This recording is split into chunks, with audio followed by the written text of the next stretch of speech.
आज मी तुम्हाला झटपट अशी तोंडल्याची एक रेसिपी मस्त दाखवणार आहे। त्यासाठी बघा ही 300 ग्रॅम तोंडली घेतली होती, अशा पद्धतीची होती बघा, देशी तोंडली होती आणि एकदम छान अशी लागतात ते। तर त्यांना काय केलं, स्वच्छ धुवून बघा असे पातळ कापून घेतलेलं। तवा ठेवलाय बघा गरम करायला, त्याच्यामध्ये आपण थोडंसं पहिलं तेल टाकून घेऊ, एकदम एक छोटा चमचाभर टाकायचं आणि गरम होऊन देऊया। त्याच्यामध्ये आता हे आपली तोंडली टाकून घ्यायची।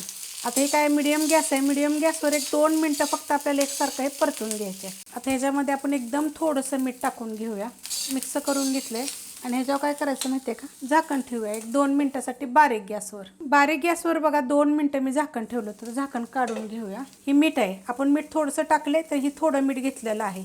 मिरची पावडर घेतली तिखटवाली पण आणि कलरवाली पण आहे, छोटा एक चमचा, छोटा अर्धा चमचा धने पावडर आहे, छोटा अर्धा चमचाला बी कमी जिरे पावडर घेतलेली आहे।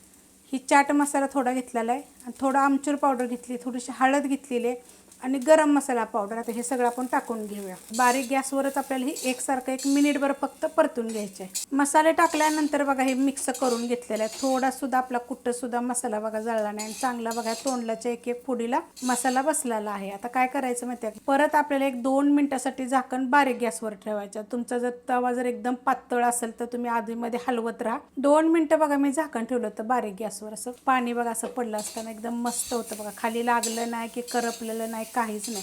आता हे तुम्ही भाजीसारखं पण खाऊ शकता।